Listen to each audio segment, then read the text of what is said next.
Hi everyone, welcome back to the Stay on Your Bike podcast. Hope you all enjoyed last week's episode. And this week I'm really excited to speak to a good friend of mine and probably one of the most hardworking people in the industry, I'd say. Really uses his super talented all-rounder on the bike, really good personality, and yeah, just does a huge amount for the sport and all of our viewing and makes everything fun. So I'd love to welcome onto the podcast this week, Wyn Masters. How are you doing, Wyn? Doing great, thanks, Paigey. Thanks for having me on, and thanks for the big introduction. I'm not sure it's all fitting, but yeah, thanks very much. Of course it is, mate. Yeah, and I know you're super busy, so I really appreciate you coming on. I'm sure there's m many other people with much bigger podcasts than ours that would want you to go on, so I appreciate you coming on. Anyway, before we get into me asking you some questions and stuff, I think the first thing I should do is probably publicly apologize for one of the first times I ever met you. Um, and that was in Maribor, I believe, in 2008. Yeah, Uh, 2008. Yeah, yeah. I asked 2000 you if you could take my bike for me to Morsey. Yep, and I imagine I told you I would. Yeah, well, you're probably pretty helpful, so you say yes. But I do believe, because I can't remember that well, that you probably asked me that when I'd had a few beers after the race. Yeah, and I'd probably had a few beers as well, so so so it's probably lost in amongst the beers. Yeah, I reckon it probably was, mate. But yeah, I mean, the first thing I remember about you was, you were this young New Zealand kid come over from um, to do the World Cups, which is a huge task in itself when you're a young fella and so far from New Zealand.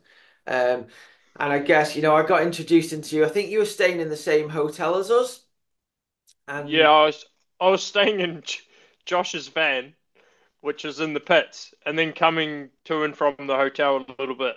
But yeah, okay, that no, I just remember, this it was like first year I was running the team, so I didn't have a clue what I was doing. Um, I remember meeting you and we were chatting, and obviously after the race we went out and we all had a few beers and stuff. Our team had an amazing result in our first ever World Cup, so I was probably celebrating. Um, and then obviously promised to take your bike to Leger, which is not too close from Maribor, no, and probably got up in the morning, and then um, my good friend and mechanic at the time, Dave Garland, who isn't sadly with us anymore, probably said, I've said, oh, we're taking some kid's bike to the next race, and he's probably gone, no, there's no room. We literally had one bike and about four riders, two mechanics, me, all our stuff. Um, yeah, Anyway, I remember getting up in the morning with a bit of hangover, going to uh, check out the hotel, and the guy that at the hotel said, uh, like the rooms that we were staying in, and then he said, "There's another room you need to pay for," and I was like, "What do you mean?" And it turned out he was trying to get me to pay for the room that you were going to or staying at or whatever, which you weren't staying at. And I'm like, nah, mate, I'm not paying for any more rooms. Anyway, just got yeah, in the van. Literally, we had to ram everything in and slam the back doors shut. That like the van used to drive along like this. yeah. And then we gets to Maribor like the next day or what? Sorry, to Leger the next day or whatever. And I think you come over and said, "Have you got me bike?" And I was like, what? No. Honestly, no idea I was supposed to take you back. Yeah. Well, yeah, the bike was still in Maribor, Oh, so mate, so so that sorry. was the beginning of my journey back to Maribor. And you didn't you have to hitchhike back to Maribor? Yeah, I was on quite the budget, so we spent the morning on the internet because we didn't. I think Mashi had a laptop. I didn't have a laptop at Yeah. that point, so he's like searching up all the options of me getting back there, and there was not really any easy ones or cheap ones. So it's like, I just drop you off up the road. Oh, mate, I'm so sorry. I Uh, it, don't know what happened. That's not like typical of me. I would have like if I'd have known what was going on, I would have somehow got your bike in or give it to someone else. it's a Yeah, lot more memorable that way, anyway. yeah, yeah. But anyway, so that was your first, you My know, first World Cup. first World Cup, and Yeah. well, why were right at the start of the World Cup career? That was when you were on Ancelotti, is that right? No, that was the next Yeah. year. So the first Sorry. the first year I was just by myself, and that's Okay. why I was just winging it. I didn't really know that many people, so I just had to speak to everyone. And so what bike did you have that year? Iron horse, like a green iron horse. Yeah. Okay, got you, got Yeah. you. Yeah. And so, obviously, you and your brother are, done really good in the sport, but did you come to the World Cups before your brother? Yeah. Uh, Yeah. Yeah. He didn't come until 2012. His first Okay. one. Yeah. So give us a little bit of background on, where you guys grew up and how you got into mountain biking and then how you ended up, getting to that first World Cup. Well, we grew up in New Plymouth, New Zealand, which is like West Coast, North Island, Yeah, and then we pretty much just there's not that much downhill, but there was like a club scene at the time where we'd like race down like some farms and stuff like this. It was like pretty low key, but it was like quite cool. Like especially when you're 10, 11, it yeah, was like insane. yeah, So you just go to these like funny little races, and the club ran quite a lot of those, and then from there, like Ed was racing on the BMX. I had like a crappy hardtail, and then we just like did a bunch of that, and then we both went to boarding school in Wanganui, which is where Sam Blenkinsop lives. yeah, And then we kind of timed it right because the other club was kind of dying out in our town, yeah, and they stopped those events pretty much. Like well, they were running them all the time, and then they stopped that as we went to high school and we went to boarding school. So then we just started with the club in Wanganui, and then that club like boomed. Like there was a lot of top riders in the national series at the time, yeah, and they'd have winter races. So we'd just be riding like pretty steep. There's a proper downhill tracks, and it'd just be like really wet, muddy in the middle of winter, and we'd be super excited for that. So it kind of built all the skill that we have yeah, um, from those events, and then that's why most of the Kiwis around that era are pretty good in the wet as well. yeah, And Blinky's like really good in the wet. So yeah, Blinky started riding with me. Like we'd just like ride around Wanganui and build jumps or ride at the skate park. Um, and we'd ride around on our downhill bikes as well. So we'd like do some massive rides on our downhill bikes. It was just like the good times, like we didn't really actually have proper downhill other than in the weekend when there's shuttle runs. yeah, Um, the rest of it, we just ride around town and make things. yeah, yeah. So there was a whole lot of that, and then it kind of built us into the skill set that you have. And I think sometimes some of the kids now they miss a little bit of that. Like I they agree. don't ride dirt jump hardtails or not as much as they used to. Yeah, Used to be like the thing. yeah, So yeah, yeah, definitely. And obviously, so you mentioned, Ed had how many years difference is there in you and two Ed? 2 years younger. So I think 2 years. he probably did his first race in his 9 or 10. Okay. And Yeah. did you both do BMX before you did the mountain biking? Nah, never did any BMX. So Ed did a little bit of it when I was mountain biking already, but never really did it like a lot of the kids do all the way through. So I was pretty much mountain bike the whole time, which at the time is kind of weird because they never had any kids bikes then. So Yeah, you'd have to ride like a bike that's too big for you to get into mountain biking. sure. Which you see a lot of nowadays because that a lot of the cheaper mountain bikes nowadays they're all 29-inch wheel Yeah, hardtails. You yeah, see so many kids riding along on these giant bikes. yeah, yeah, But that's how you, like you've just mentioned, you learn your skills just messing about, don't you, and doing different things with yeah, your. yeah. I think those skills sometimes can go further than just focusing on the racing full time because you develop so many skills just on that cheap hardtail bike or Yeah, whatever. And even not a cheap, well, a dirt jump bike is cheap and it doesn't really break, so you can just ride that all the time. Sure. Whereas for a young kid to maintain like a trail bike, it's pretty expensive now.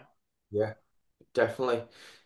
Yeah, I think, in the current crop of riders, I think, what you've just said there is so true with Jackson Goldstone, yeah, you look at, some of the top World Cup downhillers now, and that, they're all super focused on the downhilling. They're doing, all the testing in the off season.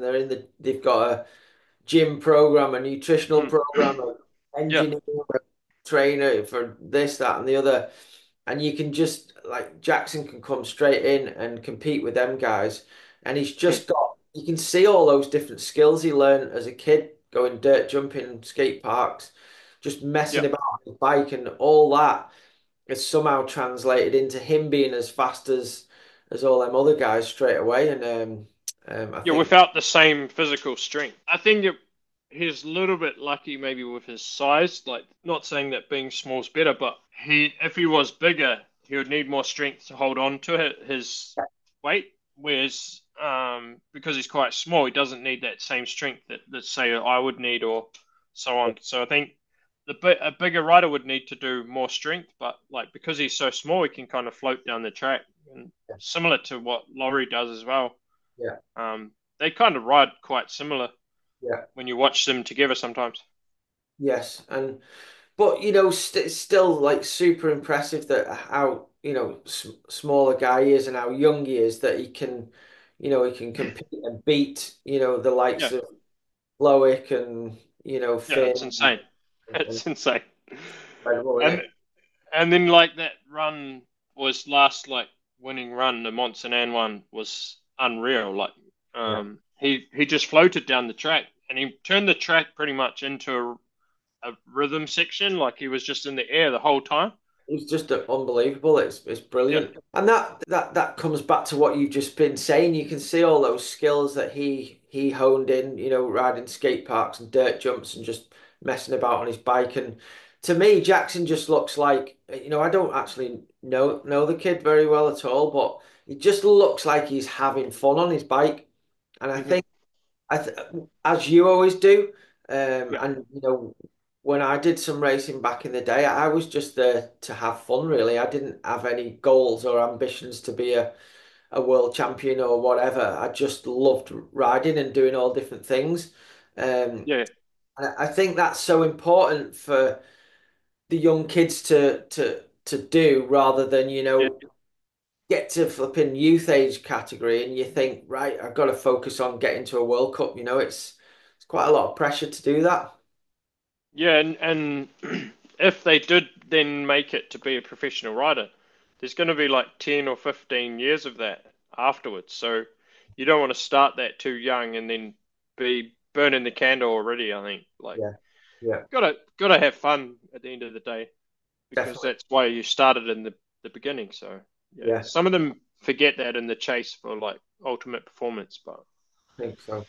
Um, yeah. but so anyway, so from cruising around with Blanky and stuff on your downhill bikes and that, who else was in that kind of crew? And then how did that translate into you wanting to get over and doing the World Cups? Um, we had like quite a well, at the racing the nationals at the time, there was like Nathan Rankin, John Cicaldi. So they were racing in the Norba series and professional at the time. I think Rankin was riding for Foes and JK was on the Maxis team. And Yeah, the those Norbas at the time are nice. were the big thing, yeah. So Mhm.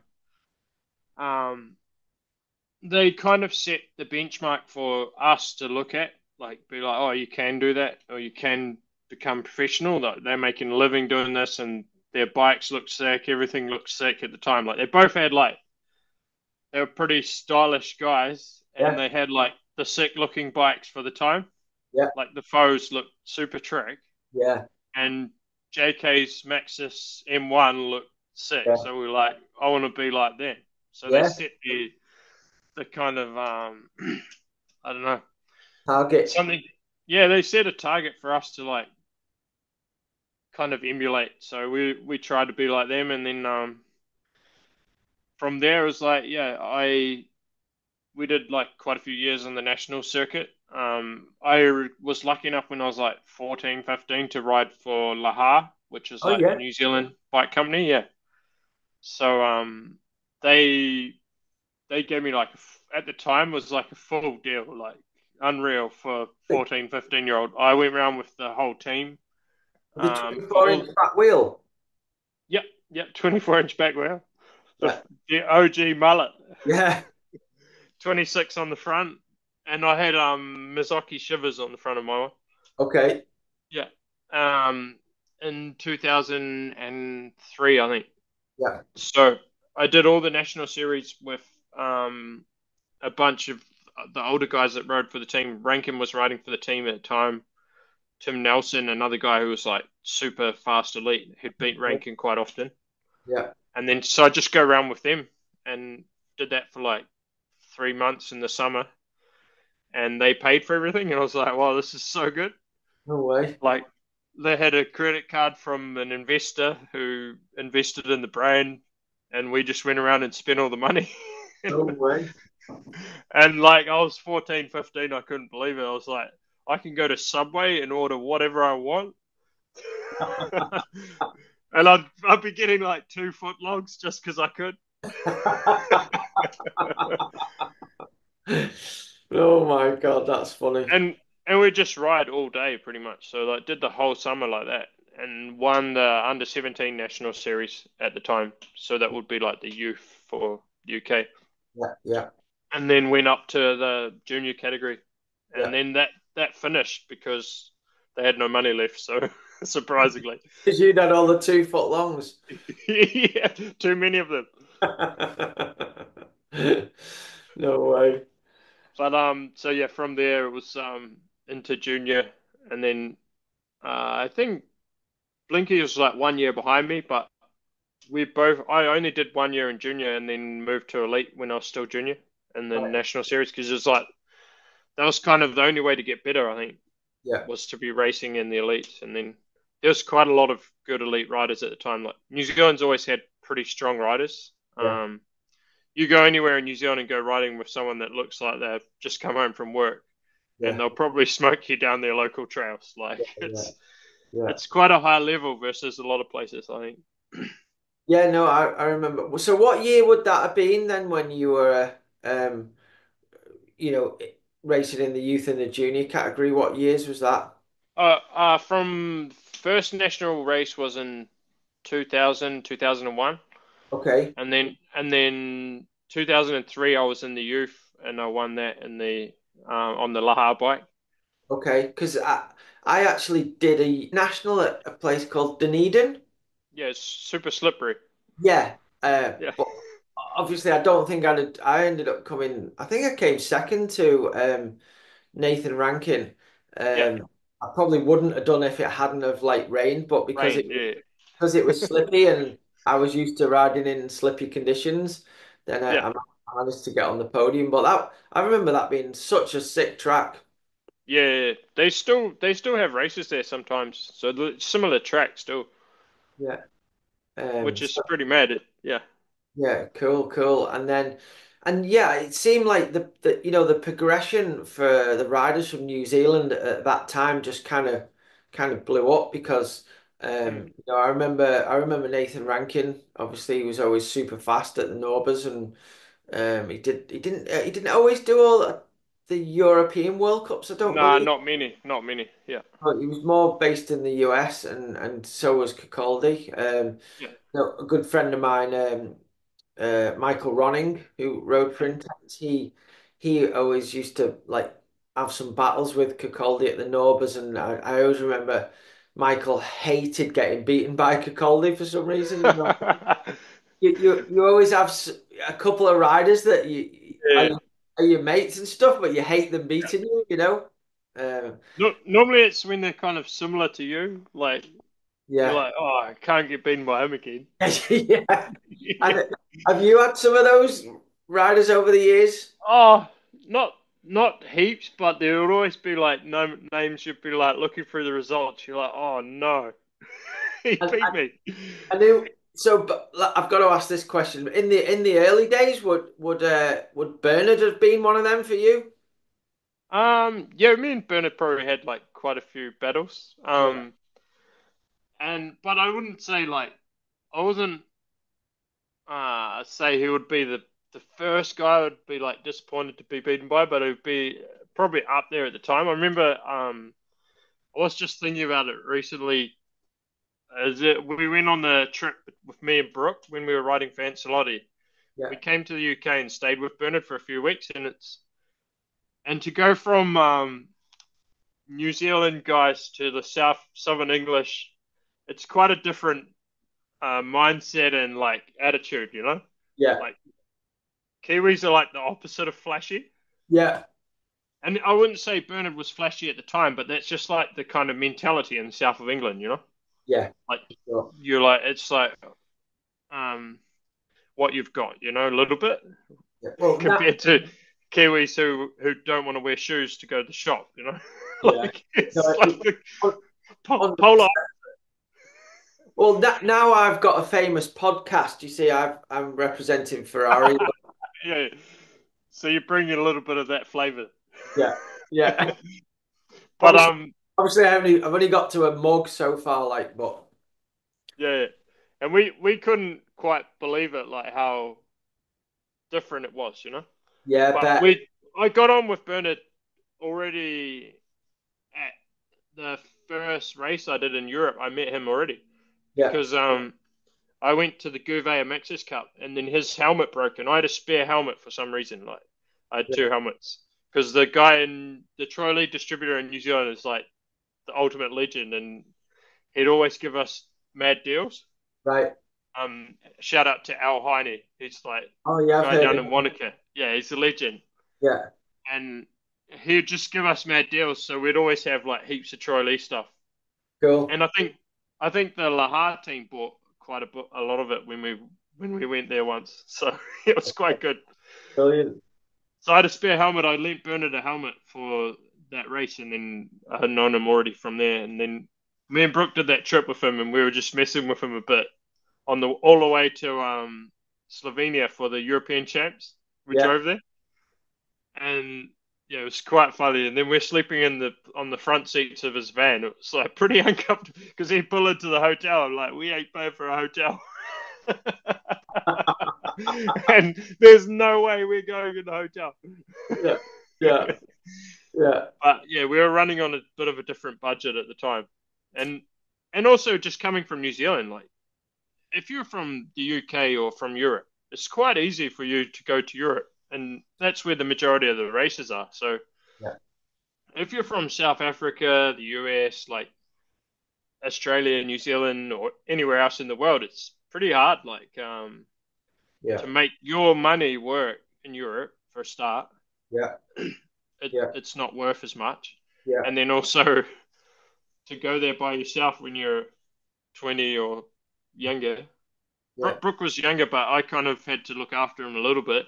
yeah, So yeah. yeah, yeah, Yeah, it is. It's a when you're involved in mountain biking and we're all doing it and all traveling and stuff, you kind of forget how much of a big thing that is for for a yeah, young person like yourself to leave New Zealand and you go and try and wing it in Europe. Like you say, it's monetary and just how far yeah. away from home you are. It's a huge thing, but I'm sure later in life, you're gonna look back on all them memories and just be Yeah, so it was way better. Yeah, yeah. because I could have had it all handed to me on a plate and I wouldn't remember any of it. Like now, if I go on a trip, well, now this year I've been kind of running my own program, but in the last few years I was in the GT Factory team since 2016. So Everything um, organized. when I go to a race with them, I don't remember anything. Like Yeah, it's like, oh yeah, I went to a hotel. Oh yeah, dinner was paid for. It's like, oh yeah, it was easy. yeah, It's like, it's yeah, not memorable.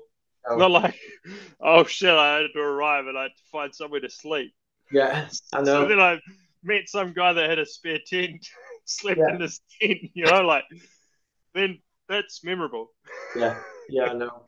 Yeah, I Yeah, mean, I was totally winging it myself when I did it, but I was, a bit older than you. I was sort of mid-20s, and but Yeah, yeah, I fully had to wing it, but probably not as probably wasn't quite as intimidating as you guys being young and from so far away. But hmm um, yeah, I remember I never really went to any of the super far away World Cups. Like I never got to go to the Japanese ones or the South yeah, African yeah, ones or those ones, which looked amazing. I would have, looking back now, I wish I'd have tried a bit yeah, hard yeah, to get to them, but yeah, at the time you were watching your money and trying to do what you can do. yeah. Um, but yeah, I've got huge respect for you boys doing all that, and then how did you after that first World Cup season? You got onto the Ancelotti team, I guess, with Mhm. Brooke. That was a pretty Yeah. cool setup and really cool bikes. How did that come about? I just started chatting with Tommaso Ancelotti, who's the son of Alberto, who they pretty much run the company out of their garage Yeah, in Italy. yeah, And I just started chatting with him in Fort William, I think, which was after my second race when we yeah, were in town having the beers. I think I met him, and then he was like, "Yeah, maybe you guys could come and ride next year." And it kind of then we just kept speaking over the winter, few emails, and then it happened. He sent us frames out to New Zealand, and we started riding them in New Zealand, and it all worked out pretty good. Um, it was quite the setup. Like, it was actually for us, it was at the time probably perfect because you yeah, just go into this kind of low key team, yeah, and you're always like now I know that it was really sick, but at the time you're always looking around at what else everyone else has got, and you think the grass is greener, but it never is really. So like they had a pretty epic setup for what we needed at the time, and they were so dialed. Like the Alberto would be just constantly like with this like on our fork like, and then yeah, servicing it all the time so that it was like real supple. It'd yeah, always be checking, yeah, and like you don't even have that now in most teams. Like unless you're in one of the top teams, you ain't servicing your suspension every day. yeah. Like like and they rebuild internals for the boxer, like make their own ones. Cool. They made their own shock, and like we didn't know too much at the time, but the bike was pretty good, so we were lucky. How did obviously you the year before you were riding the Iron Horse, you said, which was at the Yep. time, if you were a privateer, that was kind of Mm. like the common sell of now. A lot of the Yep. privateers are buying, were buying the Iron Horse after all the success Sam Hill had on it. How was and as far as I know, everyone who had an Iron Horse really liked them. Um, Yeah. what was it like? Was the Ancelotti a lot different to the Iron Horse when you jumped over on it, or was it fairly similar? It was quite different, like with all that low weight, with the shock like right down low. Um, but it rode pretty good, and it was pretty easy to just hop onto. We probably like now maybe I would have it more progressive, but at the time it probably didn't matter. The tracks were not as fast. Yeah, Um, but then it would probably be faster. I remember it was harder sometimes on the flatter tracks because it was pretty supple bike, but yeah, we just didn't know that much. So we'd always be looking at everyone else's bike thinking we're missing out, but we were not missing out anything. Like the bike was sick and it still looks sick now. Like it does. whereas like other bikes from the time are just like they're they're like, oh yeah, that's all right. But Yeah, like that looks pretty sick. It's an Italian work of art sort of thing. yeah, yeah. Well, that's Yeah. cool. And, I guess back then it was coming to the end of what I remember from racing was, I used to always do the downhill and then I'd do the dual or whatever. When it moved to four cross, I'd do that as well. hmm Just because it was going on, so I thought, well, I may as well do it. Um, and I remember I specifically remember you and Brooke at Maribor did you have like short travel little Ancelottis or something? Yeah, they made us four cross once, so it's like, They were yeah, sick things. they were cool. I bought my one that I had then back because Tommaso messaged me like, oh, someone's selling it. do you want to buy it back? I'm like, yeah, I'll buy it back. Brilliant. Yeah, yeah. I remember you guys ripping it up at Maribor on those, and then at that time, the downhillers had kind of decided to just stick with the downhill, hadn't they? And then the dual Yeah, riders got the four cross, or it was four cross at that time. It really split off, didn't it? There wasn't too much of a yeah. crossover between the two. There became a lot of specialists for four cross. Yeah, So and not many people were doing both anymore. no, no. We were just like, yeah, that looks fun. We want to do that, and it's more riding. So we're Yeah. pretty much riding all week. When you do four cross, you go like four cross practice downhill and like back to four cross. It's like it was cool. It was cool, and I remember you boys doing pretty well. Yeah. Some really cool passing maneuvers and stuff. I mean, I'd still wish four cross was part of the World Cup circuit. I just Well, wish it had gone a yeah, bit more natural so that the downhillers would do it as well, you know? yeah, and less emphasis just on the gate start and so on. Like, so it's not so much of a BMX's race. Yeah, There were a couple of natural tracks because that Maribor one was really muddy. yeah, And I remember me and Brooke missed practice completely, and we're just in the gate like, oh, yeah, which gear are you starting in? Like we didn't know anything, yeah, and then we were like slow out the start, but we just ripped the turns. So like yeah, come straight on the good guys. I think our first race was like Morosi and Makura. yeah, yeah, Makura was spewing because we put him out of the race. yeah. Like, I remember. yeah, Yeah, yeah, but you know that the skill level that you guys had from downhilling and everything else, it played into your hand, you know. Whereas Mikura was basically an ex-BMXer, super strong out the gate, really good at jumps, but yeah, didn't have the pace in the corners because he'd never done that, you know, in loose yeah, corners and stuff. yeah. Um, but yeah, good times, mate. And then so after that year on Ancelotti, I imagine you and Brooke had a really good time that year. Where did It it go? was cool. We lived in this like tiny town up on the mountain in Tuscany that sponsored us. So like Tommaso would come and pick us up on Thursday or Friday, or depending on which race we're driving to, Yeah, maybe earlier. And he'd pick us up, and then we'd drive there in his camper van, sleep at the race in the camper, and then we'd just get dropped off back at this place, Doganaccia 2000, which is at 2,000 meters, and in Tuscany, like random little ski area, and cool we'd live part up of the there. world, all that. Yeah, it was super nice. It was just be like me and Brooke though, living at the top of the mountain. The rest of the staff from the place in the summer wouldn't live up there. Right, so so then we'd just be hanging out up the mountain, like, and they had dial up internet, but it was only in their lift station, right, and we could only use that in the daytime. yeah, So then the night we just work out what to do.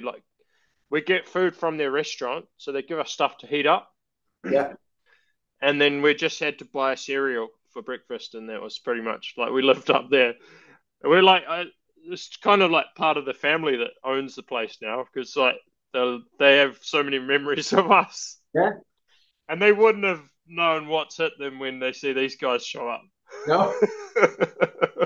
Yeah, So, like, what did you do in the obviously you were probably riding your bikes in the day and yeah. stuff. Until it gets dark, yeah. And then what did you do after that? Not much. I just hang out in the I had a little apartment. We just Yeah. hang out there, or we go like pedal up the mountain with the four cross bike. Yeah. So, Brilliant. and they had like a big lift. I think it was like 900 meters elevation. So we just do like runs of that, and it runs every half hour. So we go down, wait, and then go down, and do that Perfect. all day. Do Yeah. that all day, and then go riding, and then like that's our day. Brilliant. But like, Yeah, looking back now, I mean, that's so much time on your bikes, isn't it? That, yeah, you couldn't really beat now. You've got.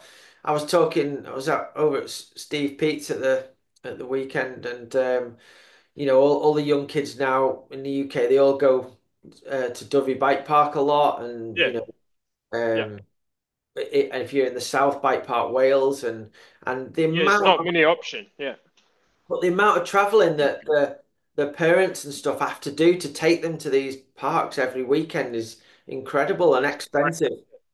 Yeah. So that where you guys were stuck there and you had nothing else to do, that's so much good time, Yeah. right? Yeah, we'd just be doing runs of this 9 minute track, following each other, kind of. And then poor Tommaso's coming and fixing your bikes every Yeah, day. the bike would be like dead. Yeah, brilliant. And Yeah, then so after that year, what sort of went on then? How many years did you end up riding for Ancelotti for? just the one. 1 year, I thought it Yeah, was. yeah, and then Brooke, I think he went to MS Evil, Yeah, and then I went to Kenda Playbiker, which was yeah, Romano's team. Yeah, yeah, yeah. yeah. So then onto Lapierre, and and we had blacked out Max's tires. Right, got you. Yeah, Yeah, yeah. tenders weren't quite up to the scratch then. No, not at the time. No. Yeah. Um, Yeah, and so then obviously, and then what? So what year would that have been then? Was that that was 2010? 2010. 10, yeah. Yeah, And then I think the highlight for me that year would have been qualifying fifth in Chambéry. And I think again the 2 weeks before, me and Brooke and Blinky were staying in Blinky's Lapierre apartment in Morzine, and we're just like kind of causing chaos, but not like that crazy. We'd just be like out doing stuff all night, but then riding all day every day for like 2 weeks.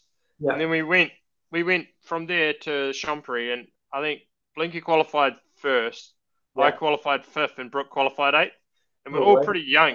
It was Yeah, like unreal.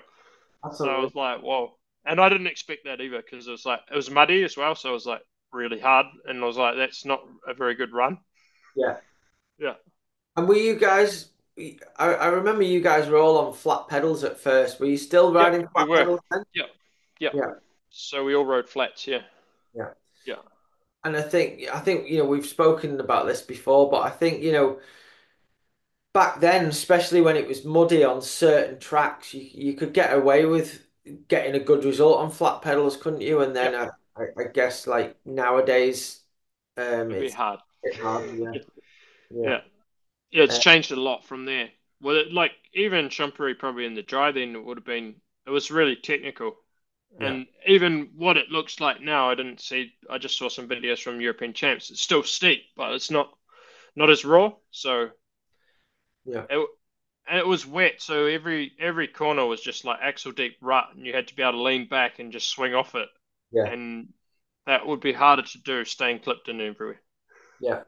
Yeah, there's not too many venues that end up like that now, is there? I mean, No, just looking at this past year, I wasn't at all the races, but I was watching them all. I guess the only two venues I can think of where you would potentially get away with getting a result on flat pedals would have been Leger in the rain yeah, and Ludenville, would you say? yeah, yeah. Ludenville when it rained, um, but then when you watch like the top guys now, they don't really even put a foot out or anything. Like No, Benoit's run in Ludenville was something else. Like he's was just hooking up everywhere. yeah, yeah, But he had those big tires on the big Michelin mud tire. And I think in Ludenville, if you had that tire or if you had the Conti mud tire, big I rode fan. the Conti one, they're like motocross tires almost. Like they look like a motocross tire. Then you almost can't go offline, like or like you're really messing it up when you go offline. So I think those tires made the big difference on that track. Not many people did well on other tires. Definitely, and that was a bigger factor back in the late 90s, early 2000s Yep, when I did some World Cup racing. It was a huge if it was really muddy and the tracks were a bit more natural, with big off camber, ski piece sections and stuff. You had a huge advantage if you had the right tires. yeah, Um, I remember. I think it was a World Cup at Lausanne, and it was super muddy. And I didn't even have any proper mud tires, but I did the qualifying and managed to get through qualifying decently. And then for the finals, Brian Lopes lent me a set of Hutchinson spikes.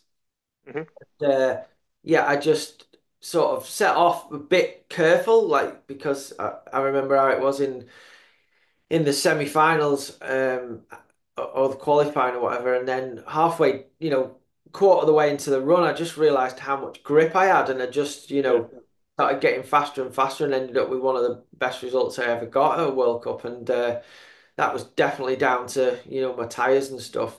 Um, yeah, and that seemed to have had gone away for a long while. Like I noticed at World Cups in recent years, like riders didn't even really know that much about mud tires. It seemed. no, yeah. I'd say to people, I think a couple of seasons ago, Corey Watson on our team, I don't even know if he'd ever even had a proper set of mud tires, and then Probably not. Yeah, gave yeah, him a set to ride, and he was like, "Wow, these things are pretty good." yeah, But yeah, I like that stuff. I hope there is like situations where yeah. that the tire choice and all I that think stuff it's comes in. the most of that comes out when it's like the last minute rain before the race, Mm, mm, and you don't really get it otherwise because they've got too much time to prepare. yes. Yeah. So I think that's even, and for me, that's like the most exciting races too, because Yeah. you don't know what's going to happen. You're not like, oh, Loic or Emery's going to win. Yeah. You're not like betting on that. Yeah. Yeah. And like you still would be a little bit, but you're not in the same way. You're like, oh, anyone can win now from the top 20, and it's way more exciting. Yeah. Yeah. Um, Yeah. cool. And so obviously, just take it back to 2010. So, at that point in your career, was your main focus just to be on the World Cup circuit and moving up the rankings and trying to get to the top, or what was your goal, with going to the race? Um, I'm not even sure if I had like a set goal, but I was like, oh, I want to keep improving because I was like improving at the time. And then, yeah, so I was like pretty keen to keep moving up the ranks, but I don't know if I had like a set goal that I would really wanted to achieve. Um, but yeah, then I finished up that year with Kenda Playbiker, and I rode for MS Evil the next year, but I was injured. I Okay. broke my arm pretty badly in the New Zealand Nationals, and then it was like compound fracture, so the bone came out and it went in the dirt, and then it Oh, got infected as well. So then they said, yeah, it's all right, we've cleaned it up. So I had to do like two surgeries because they had to clean it up a week later when I got like I was feeling really bad, and then I had to go back to the hospital because I was like not well. yeah. And then they took it all apart, cleaned all the metalwork again, and cleaned the bone. And then the surgeon, like 11 weeks later, he's like, yeah, it looks pretty good now to start riding. So I was like, yeah, sweet, I'll listen to you. I go to Europe and start racing straight away, like just straight to Europe. And I was like, oh, it's pretty sore. He's like, yeah, it will be to start with because you haven't been using it. So I was like, yeah, sweet. I did 5 races, I think. I was doing like IXS Cup, did quite a few. And then in Fort William, I was like, I think that was the first World Cup I did on it. And I was just like hit a hole and I just like braced and my arm just bent. Like all the metalwork inside just I bent. remember this now. Yeah. Yeah, So it was a massive lump in the middle of my arm. I remember And that. then I was like in disbelief because I'm like, oh, I've just spent like 3 months recovering from this. And then it's like clearly looks really bad because it has a big lump in the middle of it. And Yeah. I'm like, oh, it can't be that bad. I'll go to Leogang anyway and try and race. So I was like riding in Leogang. I like couldn't pull up off any drops, but I could take the downforce because I think the the plate was holding the top. God.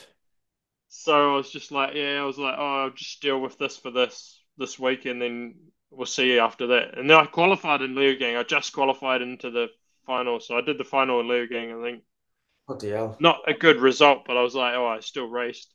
Yeah, considering everything going on. Yeah, my arm was broken. Yeah, and then went to the doctor, and then they're like, oh, yeah, you got to go home. That's not very good. Yeah. So what happened then? Back into surgery and they had to redo it all. Yeah, another 3 months at least. So yeah, that was the whole year written off pretty much. they redid the whole surgery. It's still like not perfectly straight, but it's all right. And it's been, Still got the metal in it now, which is not that ideal. yeah. But that's got to Yeah. stay in now, has it? Just because it's been in for so long, yeah. Normally Yeah. it's you better to get it out within like 6 months or something. Right. Okay. The bone starts to kind of grow around it. Yeah. Yeah. Yeah. But yeah, it's good now. And then I was like, so I got back from that, and then I was riding a pivot bike in New Zealand, and I was like, I'll just start doing some races. And I was actually riding with Sven Martin. I pulled up and I snapped my handlebars, and then I broke my other wrist, and it was a scaphoid I broke. So then that put me out for like the whole year Your handlebars just snapped as you pulled up. on a pull up, yeah, to pull up to jump something, yeah. I, And I was like, oh, what have I done? and like, obviously, I mean, this kind of thing happened to me, but as I was later, uh, Yeah, a bit older than you would have been, but you know, I think some people deal with it better than others, but you know, having a big injury like your arm injury and all that time off and then coming back and then it having another injury and stuff, I think that's super hard mentally yeah, to get over and to be quite as brave as you might have been before you've done all those injuries. yeah, Did that for affect you, sure. or were you not too affected? Um, I was probably the hardest bit was probably the first going straight back to Europe and racing again. Um, but I wasn't too far off, so I was like, oh, it's already quite good considering. Yeah, And I was like racing with some weird brace thing on my arm. I was like, like I was like, well, that's not too bad then. If I can get back to that already, so yeah, then that kind of it's. I think it's the first proving to yourself that you can make it back, yeah, and then you believe you can after that. yeah, And then maybe the next time is probably easier, but that first big injury is like you've got 3 months sitting on the couch doubting if you're going to do this again, you know. yeah, yeah. And when you get a big surgery, you're like, oh, this is quite bad. Mm, mm, You you think about it a bit more. yeah, Um, but yeah, so then it was another surgery on my wrist after all of that, and then another year missed.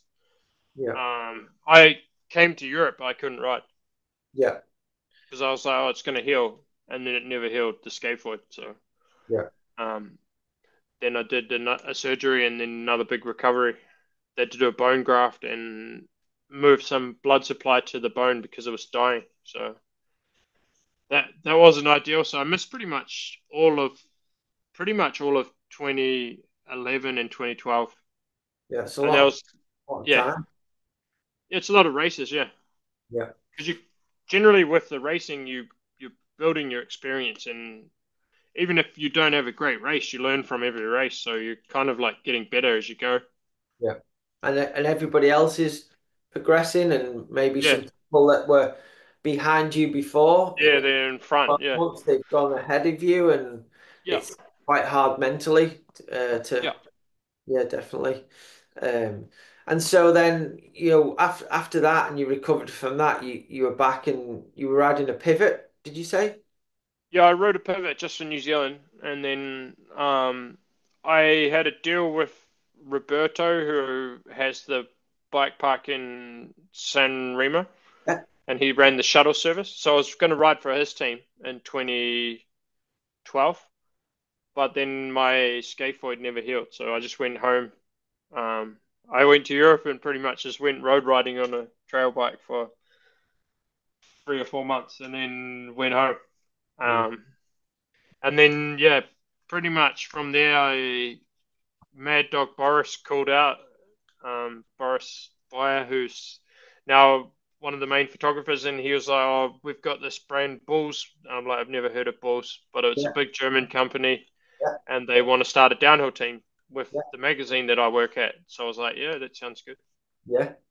So And then the, I was lucky to end up on there, and then that was the first team that was actually like paying a salary. okay, Yep. wow. And that Yep. was, and was that a similar time from when we then first saw your brother come on the scene and he was riding for Yeah. Bergman? He wasn't on Bergamot yet. That was in the first year he did well, so 2013, when he Okay. was on the zero bike and he was wearing the leather jacket and stuff. Ah, yeah, yeah, yeah. That's once he realized like how he still needs to have fun. The first year he raced, he like tried to be like the pro. He had like the factory kit, Right. and he tried to be something that he's not. And then he just sucked all year. And then the next year he's like, well, I'm just gonna have fun with my mates in the van, and he got some top 20s in the World Cups. Yeah. Yeah, Um, and was it a nice to have your brother on the same circuit as you then? Was that yeah, cool? Did it's that good. help? Yeah, Yeah. we don't like because he was staying in the van, I was staying with the team. It's kind of separate, but Yeah. um, if you want to see anyone do well, it's your own brother, you know. So, Yeah. and it was pretty cool to see him doing it with his mates in the transit van and getting results doing that. Yeah. Yeah. And yeah, Yes. I yeah, love that stuff. It's super cool to see. And yeah, and do you think that's like just moving away from then and to now, the current mhm. situation? Do you think that's going to be doable in the foreseeable with how it looks like from the rumors I hear with the World Cup? Do you think that's Yeah. going to be doable anymore, or do you think it's going to be harder and harder to do that? Not for the World Cup anyway. Yeah. So that'll be gone. Like, it already kind of is pretty limited. Like there's not much of that now. Mhm. But there's still a few guys that are like trying to do it out of their van or so on. So, but those riders will end up at whatever other races, and hopefully they can do well there. But for me, the issue with that is if you're racing at other races like IXS Cup or Monster Cup in the US, you don't get better at racing World Cups. Like you get better at racing World Cups by racing at World Cups. Yeah. Yeah. Yeah, Yeah. I think that's always been the case. I mean, just yeah, going back to like um Nathan Rankin, for instance, I remember like going to a Norber myself, and he was like super fast at those Norbers, and yeah, as yeah. as was Capaldi and like maybe Rich Houseman and those guys. But then they'd come to a World Cup and they wouldn't do as well as you'd think they would have done from how fast they were at the Norber Yeah, series. similar to a lot of people at the IXS Cup as well. Like, or even you look, even you look at Bernard racing last weekend in Indonesia. Yeah. He didn't beat those local guys by much. No, he Um, was super nervous. Funny, I saw yeah, that. He was like, I watched that and I was like, he's like, yeah, I think I'm gonna get beat here, and yeah, it's like white. yeah, he was like panicking and stuff. Yeah, but that that just shows like you good at where you race. You know, like you can go anywhere in the world and race the local guy, and they're fast. Like I think we went to Thailand once to race a race. I've done quite a few races in Asia, and it's always a real good time. Like, Yeah, I'd love to do more. It's just like working out how you can sell that to your sponsors. sure. But we went to a race in Thailand with Josh and Steve, me, Nico Vink, and I think the local guy maybe qualified fastest. Yeah, Like, and you were all like, I oh, was, we're like, wow. And then like I think me, Josh, and like Ed and Nico were like, well, we're not in much of a condition to race because we've yeah, just been like on this party trip in Thailand, and Steve is still like up for the race, like right, right. he's never backing down, sort of thing, like No, and he won, but I was like, wow, how can he perform like that after what we've been through? yeah, he's always had that extra bit. Like Steve, Yeah, he's really, he can I think really it's pull it out the bag. like a little bit of mongrel, you know? Yeah, Like definitely. you kind of need that if you're going Yeah, to be a top World Cup rider because there's going to be a lot of days that are bad days, like where you've just crashed in your last practice run, or like you got to have that mega grit. yeah, And like Kiwis are pretty good for that. Like we're pretty strong and yeah, probably too much mongrel sometimes. yeah, But like I think yeah, you definitely need quite a lot of that to be a like long time downhill racer. And reading like Petey's book, you see his background and like some tough times, and Mm. you kind of understand where he comes from, and then also that he's had like a real job Yeah. doing like crappy work, and it didn't happen overnight for him to be a professional. So I think he understands what he's got to do to keep that going, you know. So that's where he had that toughness. Yeah, for sure. And I think yeah, like you say, it's a hard sport. You've got to be. There's not one person that it doesn't win at World Cup that isn't super tough. I don't believe that. Yeah, But, yep, but out of all the people that have ever done it, Steve's definitely one of the toughest toughest. guys up there. Yeah, Yeah, yeah, definitely. I would agree.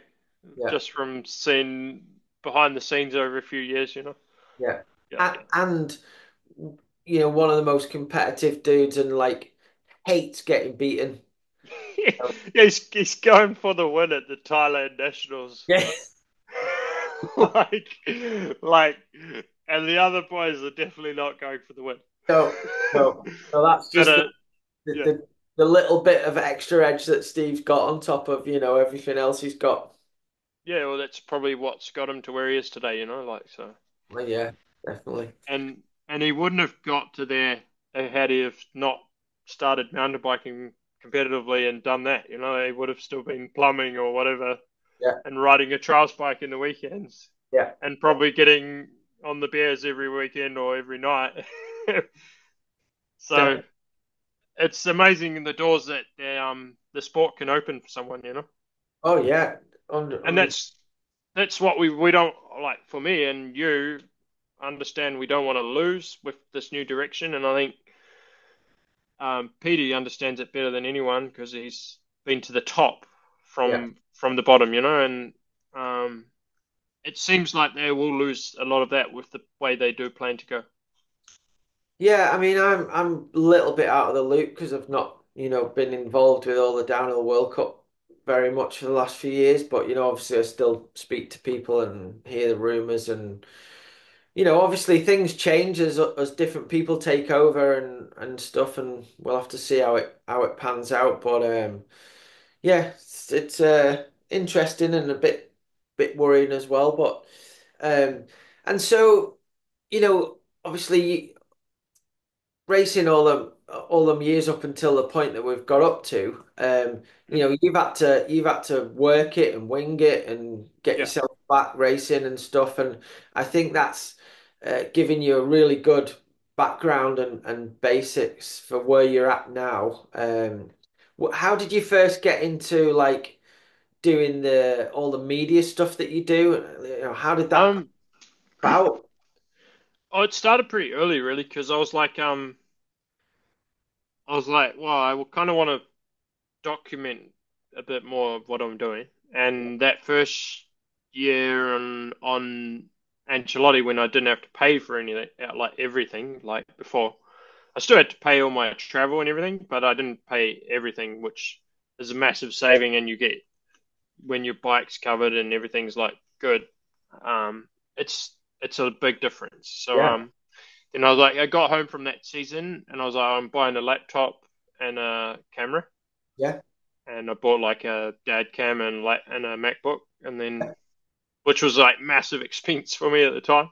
yeah, Like there was all my savings gone. yeah, I was like, well, I have to do this, and then I got to start saving again for next year. yeah. Um, and then that was from there. I was like, yeah, I want to make videos, so I started making videos already in 2009. Cool, cool. Yeah. Yeah, And I remember because I remember so it probably would have been around 2009-ish time. mm, I was running the chain reaction team at the time. First of all on intense bicycles, then we moved to Nuke Proof when we started making bikes in Nuke Proof. But chain reaction had its own media people, and they yeah, always they always asked me to go around the pits and do a we used to call it a Pages pit chat or something yeah, yeah, back in the day, and I'd go and interview different riders and stuff like that because my riders were racing, but I had a little bit of spare time between riding and practice and all that. yeah. I did a little bit of that, but then obviously you started doing that. When did you start doing that? And you've taken it to another level, which is, you know, Yeah, such a good platform and program for people to watch that don't get to see what's going on. yeah, and just to learn, try and help people know what people's true personalities are, rather than a straight interview where they ask them how their race was. So Yeah, that's kind of the inside of the Wyn TV. But it kind of started around 2010. I was already like doing little bits and pieces with MTV Cut at the time yeah, when Mono was working for them, yeah, and we'd just do some random videos at some of the races, and it started from there and kind of grew from that. yeah, And already 2012, I was like, sometimes some of them I was making my own ones because I was injured, so I had a mate filming and would just like make my own videos, yeah, which are quite funny now. And then I did a whole bunch with Dirt TV with Billy, yeah, um, and did a bunch of years there. So I think 2013 to 15 was with them, and then after that was with Pink Bike for a while. yeah, And yeah, now it's just on my own channel. It was on GT's channel for a little bit, and now it's on my own channel. And um, I just rotate whatever random prop I use for the microphone and ask everyone how their race was, or whatever inside gossip I've got on everyone. yeah. No, it's super, enjoyable to watch, and it looks fun, but there's a lot of work that goes into all that behind the Yeah, scenes, which probably a lot of people don't appreciate. You've got some guys that are literally just focusing on the racing, and then yeah, you've got a lot more on your plate to do. But I guess that as on top of your riding and your racing results and everything, has that opened up uh, yeah, some more sponsorship avenues and stuff? yeah. I think it just allowed me to keep going a lot longer, and you're still relevant no matter what place you come in the race. Like, no one knows who came 24th or 48th or 78th. Even even It, even eighth, if yeah, in the well, World Cup is insane. But if yeah, I say to you now without looking it up, last year who at came eighth? Yeah, Fort William, who come eighth? no one. Yeah, yeah, and majority you won't even know who got on the podium. You just know who won. Yeah, So it's quite ruthless how short those highs are for like an athlete. yeah, Um, so to have another string in your bow is definitely a big help if you can. definitely. And Otherwise, it limits how far your career can last, really. Like, it's a pretty short career as a mountain bike racer if you're just results focused. yeah, definitely. And and so whose idea was because it's great and everyone's anticipating what you're going to have as your prop for every video. But whose idea was that? Where did you get that from? I was like, started out as the banana Yeah, majority, and then I was like, well, I just started doing whatever I could find from the team, and then yeah, it was kind of my idea, so I was just like, whatever. And then we've done a whole bunch of things, so try and keep people guessing, but yeah, it but seems. I don't like, yeah, I could change it and just go to like a professional microphone, but it'd be pretty boring then. Like, you've got to stay true to your roots, I think, a little bit as well. Like, I don't want to be a big production company, yeah, and sure. I want to show what the true inside of the sport is, Yeah, which I think people can see through those videos. Sometimes we're having a pretty good time, and it's quite a close knit circle. Like everyone knows everyone. yeah, Often you don't get much time with everyone, but that post race is like you probably have two or three beers. You're yeah. not getting drunk as such, but you're having a real good time and chatting to everyone. Everyone's That's loosened up. yeah. So they're all having like quite a good time, whether they had a good day or a bad day, and they're celebrating for someone. So it's like it's quite cool like that. Yeah, definitely.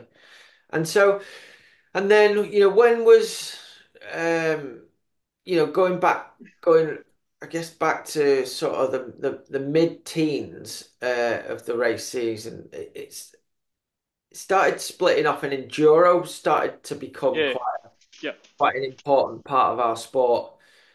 Mhm. Um, did you, obviously, to me, and remembering like the times I've hung out with you at the races. You've always been like, and you've always done a lot of riding, so you've always been pretty fit and strong. And like you Yeah, said, when you were in Europe, you didn't get down on yourself when you're injured. You're just going out road riding on your bike and stuff.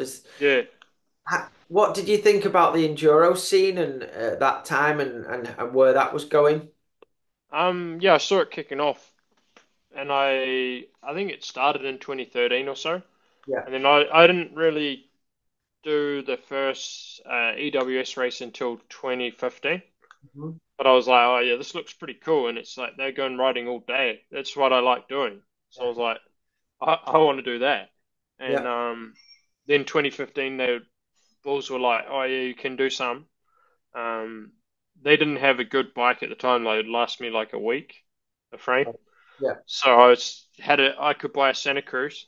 Um, Marshy got me a deal on a Santa Cruz at the time, and then I just had a Santa Cruz Bronson that was had no stickers on it, and I went to the first race in Rotorua, 2015. Yeah. So that was pretty good, and that was my first race, and it was kind of wet as well, so it's all kind of perfect for me. And I think I got third at that one, so it was like couldn't really beat that for a start, but yeah, Yeah. Was I was that like, this is pretty cool. and was that if I remember rightly? I think it was that year. Was that the year that Mike Jones and Sam Hill raced it? Yeah, yeah, I Yeah. think Sam won the last stage maybe. Yeah. So, and he might have got fourth. Yeah. Um, Or yeah, he was definitely in the mix. Yeah. Definitely. It And was Jerome, Fabian, me. brilliant. Yeah, yeah. Good start. And I was like, yeah, and I had like bananas and muesli bars taped to my top tube. Remember that? Yeah. Yeah, And then obviously a couple of years after that, was it 17 when you 17. Yeah, won the EWS there? yeah. Then it was even more wet. So Yeah. I don't know, wet race and like at that time, I don't think I would have won if it wasn't so wet, but because I was like that sort of thing kind of favors me. So yeah, pulled that one off, and there was like kind of like, oh, I've ticked a goal off here, one on the world level, and then after that, like you're not really chasing as hard, or like I wasn't as much, but I was like ticked off like a bucket list thing Yeah. to win on the world level, and that was pretty special, especially in New Zealand, and my brother was on the podium as well, Yeah. which was Yeah. cool. Yeah, Yeah. Great achievement, mate. And yeah. then, so at that point, was there any pressure from, your team or your sponsors to then concentrate on enduro rather than downhill, or did you still prefer the Um, downhill? I like to go to the downhill events. I don't think I was racing as well at the time because I was trying to do too much on the enduro, and I'm probably just doing too much altogether. But um, I was surprisingly they never said, "Can you do one or the other?" I think they just liked all the content as well. So at the time, they were probably getting a real good deal. So they got this rider going everywhere, making videos everywhere, and doing pretty good in some of the races. So I was like, they Yeah, were probably laughing. They're like, "Yeah, keep that up." yeah, you're doing so much for your sponsors. Yeah, Yeah. yeah, absolutely. And then obviously on top of that, you've started doing your Wheelie Wednesday. I mean, how Yeah, did that come about? And I think that was in 2014 or 2013. I started doing those videos, and then that just became like a weekly thing. So then keeping that up sometimes was pretty hard, but I was going to ask, yeah, like the pressure to every week, you must think, oh no, I've got to do something better or something yeah, different than yeah, what I've done before. And at the end of the day, it's a wheelie. So yeah, yeah. how do you come up And with so many different things? well, it was easier for sure when you're traveling every week because it'd be like somewhere different. You'd be like, oh, you can do something there. Yeah, Um, but when you're just at home or you're injured or something, it's pretty hard. yeah, You're like wheeling along the road with a broken hand or whatever. Like, yeah, yeah. And but obviously, yeah, you're still doing that, and to me, it looks like you're still improving at what you can do. wheelie wise. Yes, sometimes yeah, I can do some pretty good ones now and Yeah, again.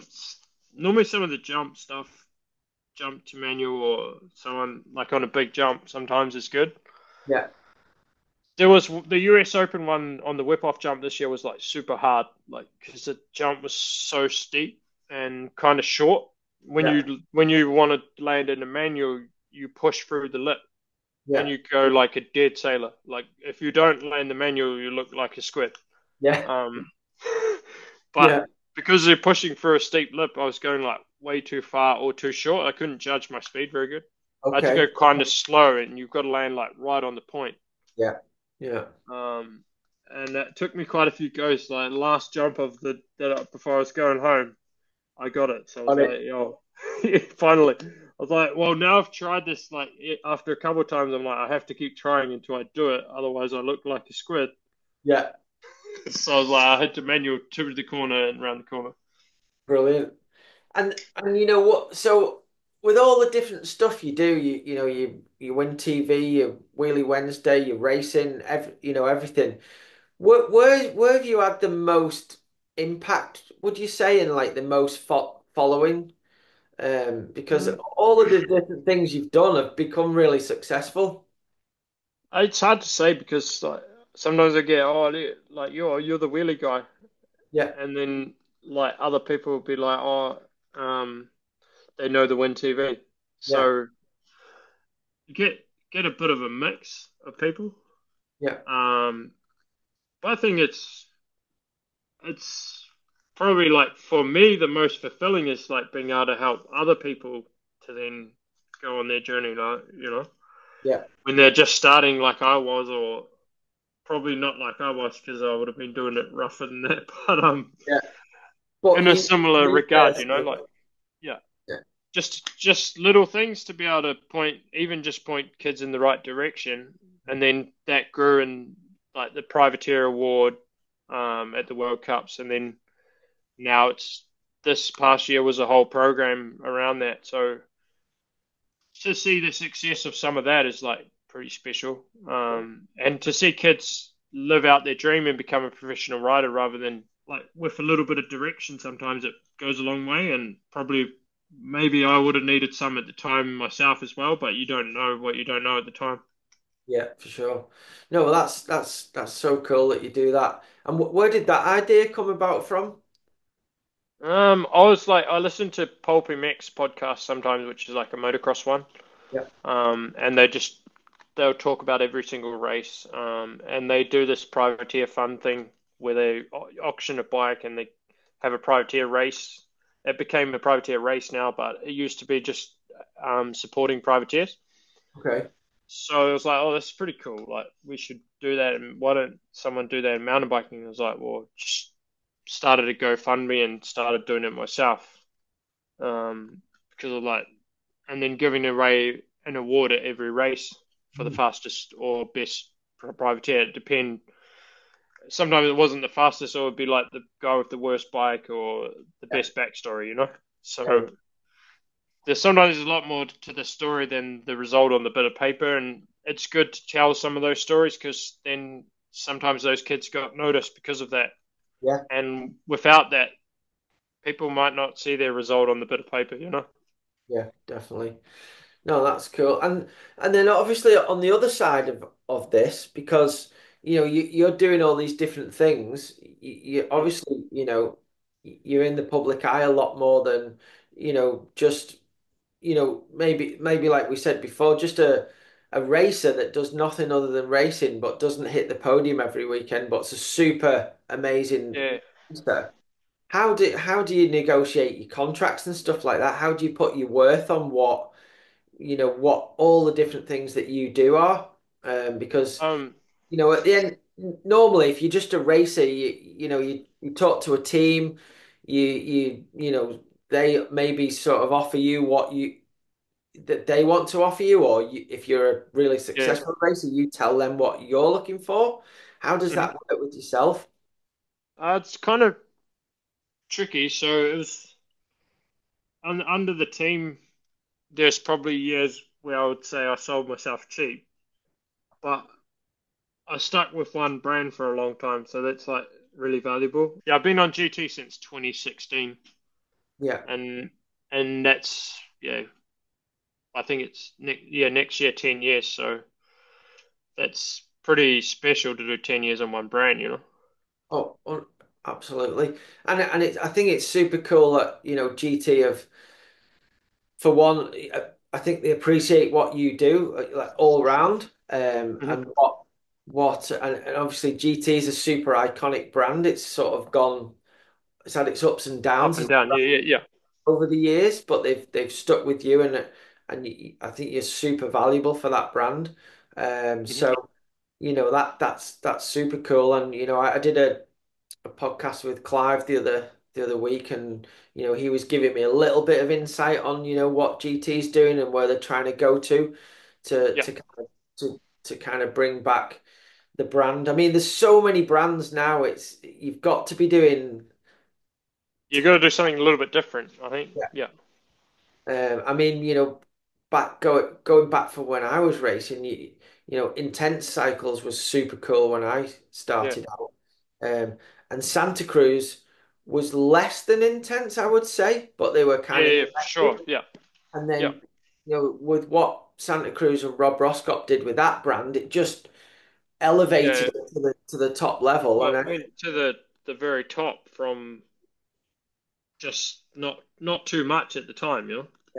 to like a more of a fashion brand. Obviously, they make It was like, fantastic oh, you've got a bikes. Santa Cruz, and they look at you, like, Yeah, yeah. It became a boutique bike brand, yeah, and they maybe lose a little bit of that now yeah, on the Santa Cruz side yeah. But it's because yeah, yeah, I think you can only go for so long. you can't ride those peaks forever. No, I mean they did an amazing job with the syndicate when when there Yeah, was Steve and Rat and Greg in the yeah, all in their heydays. And then the brand just become cool. They had the lifestyle from the outside that they looked like they were partying and having a good time as well yeah, as winning, and the bikes yeah, looked cool and everything else. Um, and with GT when I was first out, GT was like one of yeah, those brands. It was when Steve and Nicholas Fulio and all them guys rode for the Mike King and Eric Carter and all those guys, and then it sort of dropped off from that. mhm, And there's always been the race team, which definitely I'd say the race team from the outside. I mean, you guys always had everything set up. Mark had everything yeah, down. The pits always looked good, and you yeah, you guys always looked like you were having a good time, which is the yeah, motto of GT. yeah. Um, but do you think? Do you think it could have gone in a different direction with the team that would have helped the brand, or do you think it was the best team and image for the brand at the time? It's hard to say. Like you can always think maybe we could have done that or this, but I think overall they did pretty well. Like they had some good years with Martin as well. Um, and Martin was kind of everything I'm not. He's quite quiet and chill, but then if you know him behind the scenes, he's pretty funny and Yeah, a great guy. But we probably complemented each other yeah, because I'm there doing all the media stuff and racing is not 100% focused, where he's there, the 100% focused racer. yeah, I think we had some good years through there with that. It's just like building off that success is hard to do, like yeah, building off the team success into the products and so on, yeah, I think with this downhill bike we have now, I think if we had that then, mm, Martin would have gone on a roll, like yeah, our previous bike was good, but this new bike is like something else in comparison. So it's like yeah. the Like, bike where I've been like, yeah, yeah, the bike you ride where the limit is the rider, not the bike. yeah, Where sometimes you think, oh yeah, I could push a bit harder, but that's like I'm on the limit of the bike. Yeah, Whereas I mean, now I'm like, well, it's my limit. It's not the bike. yeah, for Yeah. sure. And how do you think that, how did that end up being, and how did it change? Was that internal employees and engineers and stuff? I mean, Yeah, I think that was this bike now was like working through the issues and improvements from the previous bike. And then I think the next one will be the new team because there's a new team now. oh, Um, and then that will be like not new race team, but engineering team. new engineering team, yeah. Yeah, and then I think that will be an improvement again. More knowledge. Jason, the boss from GT now, he's got a lot of knowledge with carbon. Yeah. So to do some really good stuff with carbon and to know how to lay up frames properly and how to do that is normally the boss doesn't have that knowledge. So then he's going to drive towards product focus, Mhm. um, which should do quite good things for the brand. I think there's a few bikes to come next year that are going to be pretty exciting. Um, can't say too much, but it's I'm looking forward to see what they come up with and to see the progression keep going. Yeah, me too. Me Yeah, too. And obviously, with all your different stuff and your videos and your wheelies, we've seen you over the years riding all kinds of different bikes because GTs, have so many different bikes in the range, whether it's big wheel BMXs to BMX bikes, yeah. mountain bikes, e-bikes, whatever. Much? Do you get involved with the design, you know, meetings and stuff for new bikes and telling GT what bike you would like to see and what you'd like to improve? We did quite a lot um, on the downhill bike, and that really paid off from what I can see. And then we'd give quite a lot of feedback on current product, on Yeah, what we want to do better, you know. yeah, So yeah, we're quite involved. that's And I'm good. always in contact with them, like regularly in contact with Jason or Clive, almost probably weekly or every second week, Great. even call or text, which is something I probably never had even at GT was that I'm like texting the boss regularly, you know, like that's quite cool to be that close, you know, and to feel like you're part of something, you were trying to build something together. Yeah, Whereas I'm not like just a worker there, you know. yeah, sure. Yeah. Yeah, and with all your experience and years you've done in the bike industry now, at some point, do you think if GT decided to come back and do a full, downhill factory team again, would that be something that you'd be interested in running and putting together, or is that not? It's hard to say if I would or not. I was kind of running like my own program last year with the privateer thing, Yeah, um, but it's on a smaller scale, so it's also a smaller budget. But just to fit everything in, if you want to do it properly, will be pretty hard. Like I was still trying to do videos and so on, as probably a focus when I'm at the event. So it's hard to say if I'd be the man to run the factory team. yeah, I I'd probably like to run my own team, but to see the scale that it'd have to be at now to do it under Warner Brothers is pretty crazy, I think. So you need a lot of sponsorship money, and then it's pretty hard to sell to a sponsor for what you need now. Like you really need an outside sponsor, but yeah, there's not many teams with outside sponsors, so you don't want a GT to stump up all of that money. Then the weight's on that team, you know, like yeah, it's only sustainable for so long, and we're not in the high point of the industry after COVID. Like no one's winning right now. So, um, I mean, if you're winning, they're not talking about it. yeah, yeah. So, yeah, Yeah, I imagine that's what, Warner Brothers are trying to do. They're trying to elevate the sport to a professional level that the outside sponsors will come in. But yeah. I don't know. Time will tell, but I don't know just if having it on Warner Brothers will do that. I think it needs to. Nah, I think TV's dead. Like, who watches TV? Like, yeah, 10 or 15 years ago, yeah, for sure, 100%. But no one watches TV And like, yeah, Eurosport's playing in every sports bar, but how many TVs are there at every sports bar? It's like that's not what everyone's watching. No. And I don't Yeah, think, in my opinion, like I love watching the downhill. I still watch everyone and break it apart yeah, and you love it. But I think that's because I'm so interested in the sport. yeah. And Well, you're ingrained in it. yeah, That's your culture, and I you'll don't never lose that. know, but I don't think like just a guy going out in a bar having a You, beer your will neighbor watch or a something, downhill like race, you know? you're Yeah, not going to be like, oh, to your neighbor, oh, tune in for the downhill tonight. He's not going to do it. It's not, no, and it's still going to be a niche sport. Like, that's what I think, and that's the yeah, thing that I worry that it'll be lost and it won't work with this, bigger yeah. model.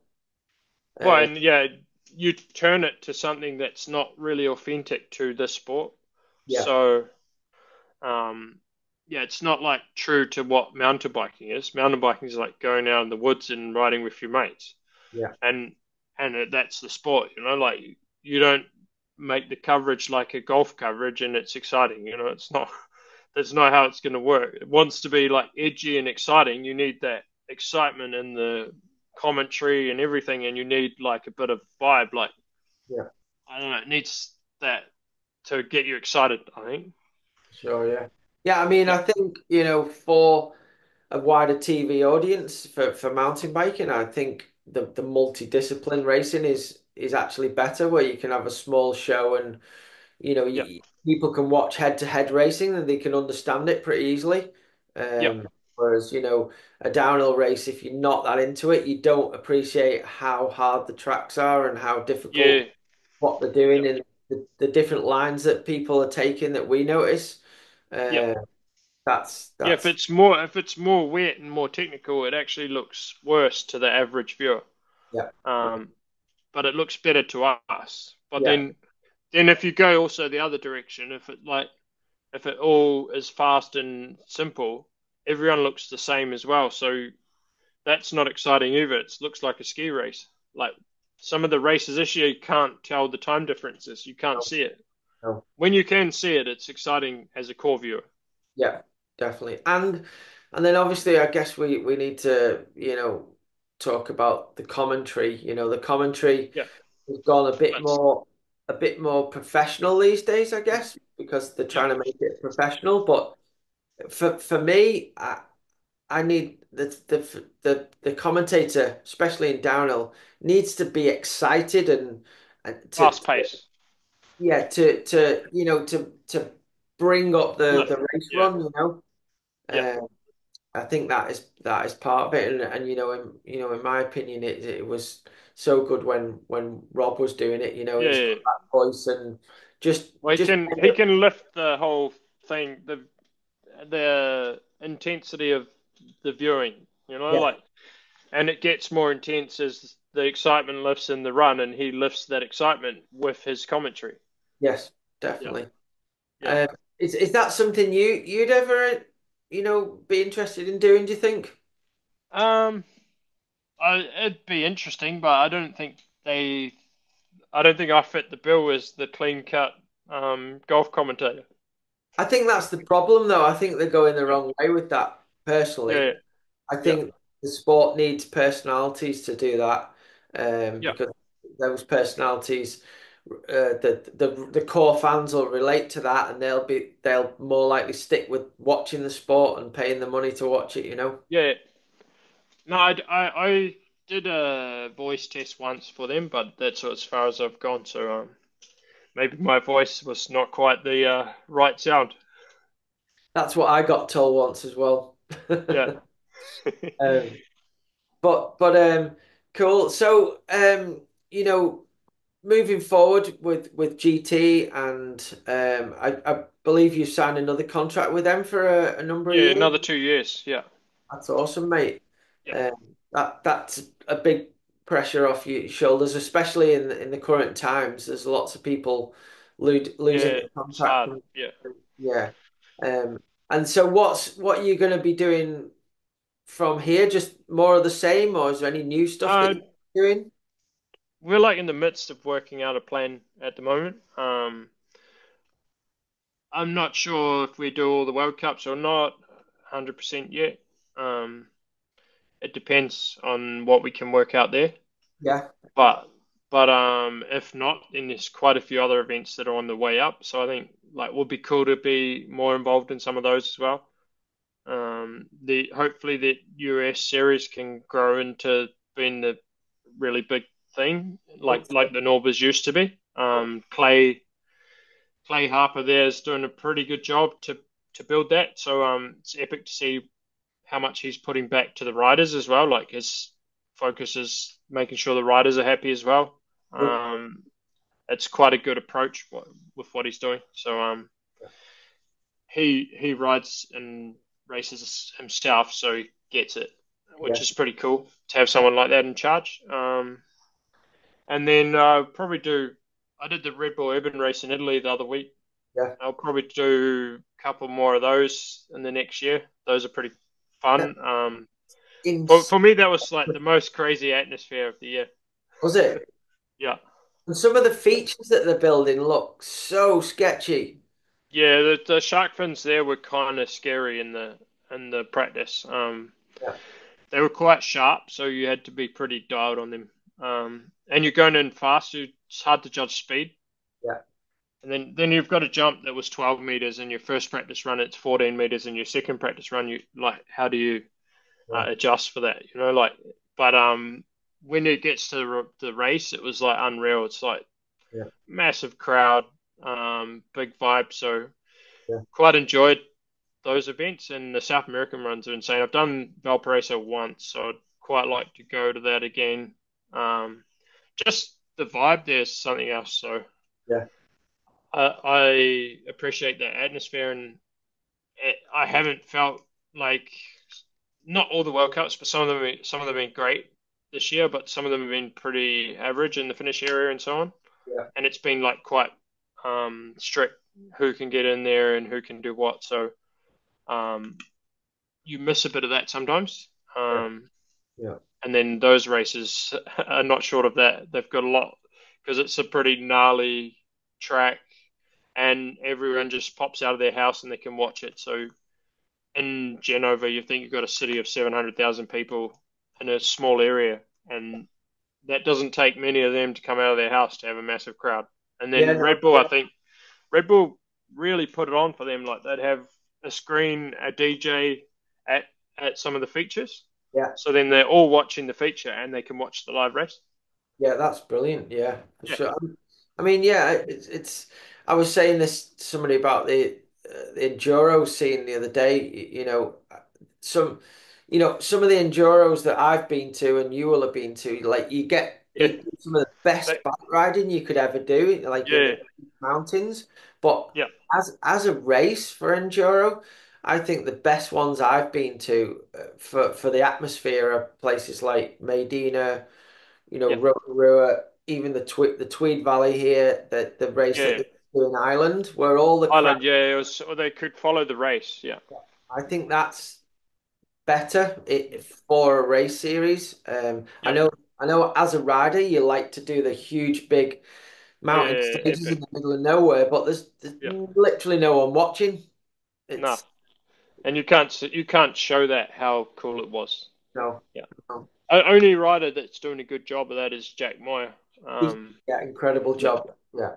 So And Charlie Murray's doing pretty well yeah, now. yeah, yeah, yeah. Charlie's doing quite a bit of media around enduro as well. So Yeah. good to see some riders taking it into their own hands because And your brother, if to you be fair, your yeah brother's if doing a you good job. can yeah he does a bit more of a less serious approach to making videos, but he's having a good time, which is the main thing. How big do you think his channel needs to get before Red Bull start to not be happy with the name of it?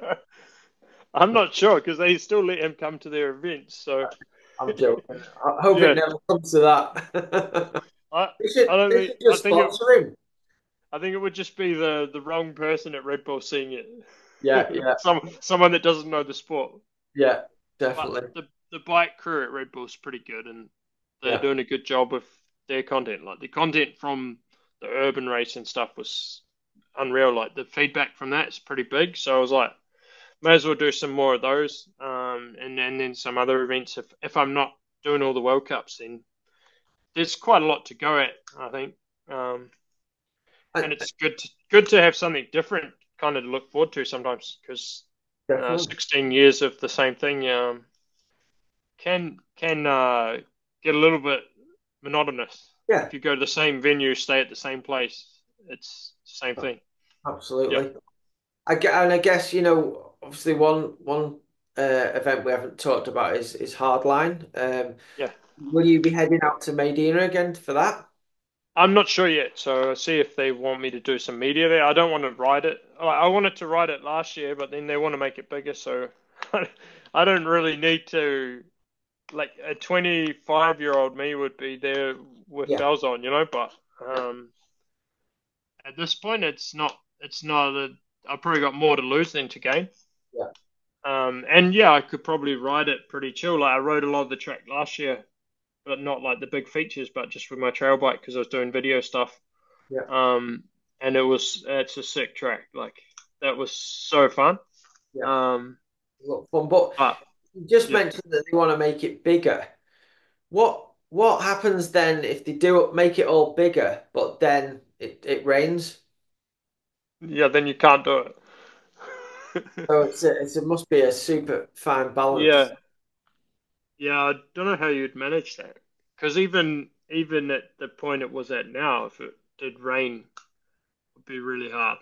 Yeah, I watched some practice. I think it rained before a Yeah, practice session, didn't it? And everyone was yeah, struggling to get through the sections between the features. yeah, yeah. They're really steep, some of them, so Yeah, and quite slick. So yeah, if it rained properly and it was like actually muddy, it would be chaos. But you can't really. Well, I guess in Wales it's often wet, but yeah.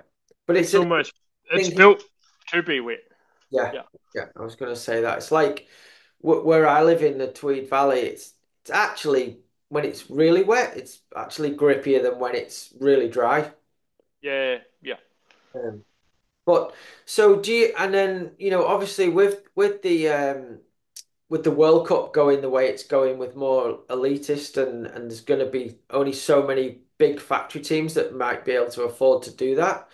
Do you Hmm. think with because there's so many bike brands and you were mentioning you're not sure what GT will do on the World Yeah, Cup circuit.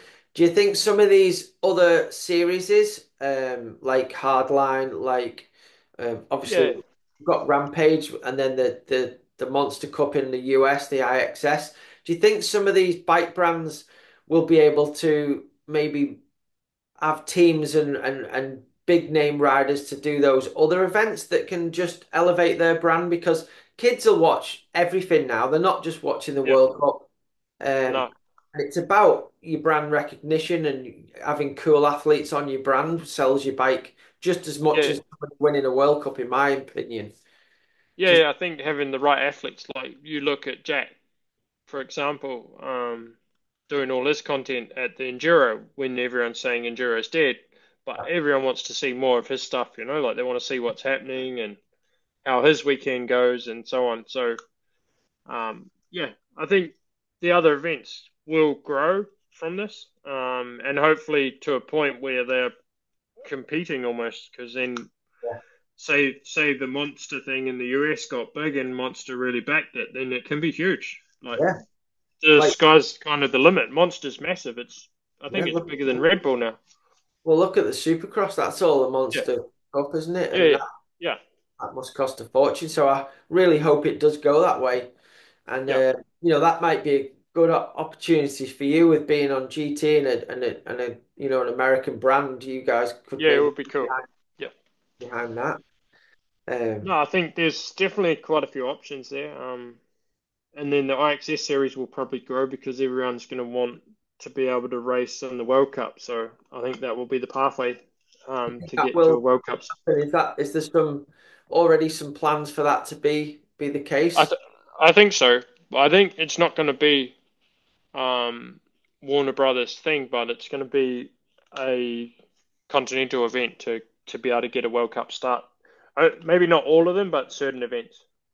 And do you think then that will give an opportunity for somebody like just as an example, like when Freecaster first picked up the TV for the World Cup, do you think somebody will pick that up for the IXS and then that'll grow some younger It, stars that we can all follow?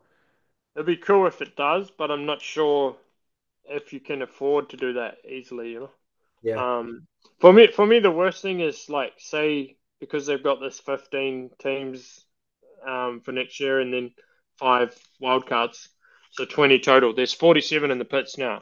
Say you're a team that just misses the cut, yeah, that's pretty ruthless because then they've all lost their job. The riders, like, yeah, uh, like they're not going to get the same sponsorships immediately from the for these other events. So yeah, I think to cut a team like just missing the cut, like there should be maybe a few more teams involved because you're cutting the sport down to bring it up. It's yeah, not really the way things go up. They don't build a house from the top down. yeah, definitely. Oh yeah, Yeah, well, I guess we'll see, but fingers crossed it all goes in the right direction with that. So, yeah, so at the moment you're in the UK, yep, yeah, in the south of the UK. and obviously now you've been there a while and you've progressed in your career and your lifestyle. Has that changed you at all? Are you trying to emulate some of the guys down south cruising around London in your stuff? No, I haven't got the Lamborghini yet. Not got to that level yet. Nah, or the Ferrari. I haven't got any of that. No. I'm happy enough with a good van. Yeah, good man. I hope Yeah, that sticks. Um, and so how often do you get back to New Zealand these days? I went back last winter, but I haven't been before that for a while. So did like a couple of months last winter, but this winter will be too hard to go. I think it's not. I've got a nearly 2 year old, so Yeah, um, try to keep the travel simple rather than adding a trip to New Zealand. yeah. And Yeah. enjoying being a dad, that's a Oh cool. yeah, it's a good change. Good to take the focus off yourself for once. When you've done 16 years being an athlete, it's all about you, Yeah, and then suddenly you're not the focus anymore, and that's quite healthy, I think. yeah, yeah, Um, yeah. so yeah, loving it. And then he wakes up at 6 o'clock in the morning and asks for a bike. So, All right. so I don't know what's happened there. I think there's 13 bikes in our garage. Probably didn't help Yeah, him having much choice for what he enjoys. yeah. Cool, cool. But well, you're the right dad, and you ride for the right company to get your son on a little bike, I imagine. Yeah, nice. He's definitely got a few bikes already for his age. So yeah, Brilliant, brilliant. yeah, Well, that's awesome. I've spent a lot of your time here. I could go on talking to you for so much stuff, Wyn, because I think yeah, we could. you've done so much in the sport. You've done so much for the sport, and just I hope you keep doing it because it's super entertaining. It's a channel that we all enjoy watching that isn't too serious, but it gives us all the insights into what's going on. Yeah, On top of all your results and stuff, you've done fantastic, mate, and yeah, congratulations on everything you've done so far, and hope it continues for a long time. no, thanks, Paige. It's been a good ride since I've hitchhiked back to Maribor. Yeah, I'm so I sorry about can. that. Maybe it was me that set you on the right path. I think it might have been. It was definitely a better story to start off with. So Oh God. I'd prefer that than the easy way. Yeah. If I could go back in a time machine, I do promise I'd take your bike and I'd get you in the van as well. I don't know Well, I what. do I do realize that your van would have been very packed at that point. There has been a lot of times where I've promised people things and then the mechanics have shouted at me. Yeah, yeah. Well, I can imagine. I'm probably similar. I'm like, oh yeah, we can help you, and then we're like, no, we can't. Yeah, Well, thanks a lot, and as I say, good luck with everything. We'll look forward to seeing you behind the camera and at the races and all these new bikes that I'm excited to see coming from GT. So thanks a lot, mate, and we'll catch up with you soon. Cheers, mate. Thank you. Cheers. Cheers. Right, everyone, I hope you enjoyed that. It's super cool chatting to Wyn. Obviously everyone knows who he is and he does a great job with everything that he does for the sport. And yeah, I don't think sometimes we appreciate how much work goes into what he does. So fair play. Please like, subscribe, and comment. That really helps us, keep going with the channel. Try and spread the word, get it out there, what we're doing. If you enjoy it, go and buy us a coffee if you're feeling general. I'm thirsty after all that talking to Wyn. But yeah, thanks for listening, and we'll try and get someone equally as cool on next week. Have a good one. Cheers.